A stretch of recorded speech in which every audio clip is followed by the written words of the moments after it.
love you. I love you too.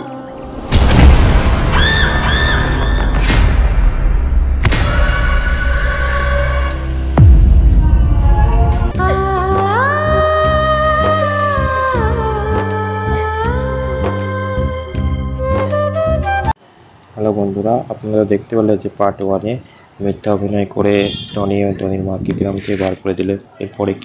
এরপরে episode কী হতে পারে আপনারা অবশ্যই কমেন্ট করে বলবেন। এবং আমার চ্যানেলের ভিডিও ভালো লাগলে অবশ্যই সাবস্ক্রাইব করে দেবেন। বন্ধুরা, মন নিয়ে খেলার নাটকের পার্ট 1 আপলোড করা হয়েছে, তোমরা দেখে আসতে পারো। বন্ধুরা, মন নিয়ে খেলার নাটকের পার্ট 2 কবে আসবে, পার্ট 2-তে কি কি হতে যাচ্ছে, কে কে অভিনয় করছে, কি করলে তোমরা সবার আগে দেখতে পারবে, সবকিছুর বিস্তারিত নিয়ে আজকের এই ভিডিওটি। তাই ভিডিওটি স্কিপ না করে সম্পূর্ণ ভিডিওটি প্রথম থেকে শেষ পর্যন্ত দেখতে হবে। ভিডিওটি স্কিপ করে দেখলে কিন্তু তোমরা কিছুই বুঝতে পারবে না, পরে কমেন্টে এসে বলবে ভাই কিছুই বুঝতে পারলাম না। তাই ভিডিওটি স্কিপ না করে প্রথম থেকে শেষ পর্যন্ত দেখতে থাকো। আর এই চ্যানেলে যদি নতুন দর্শক হয়ে থাকো তাহলে চ্যানেলটি সাবস্ক্রাইব করে দিও প্রিয় দর্শক।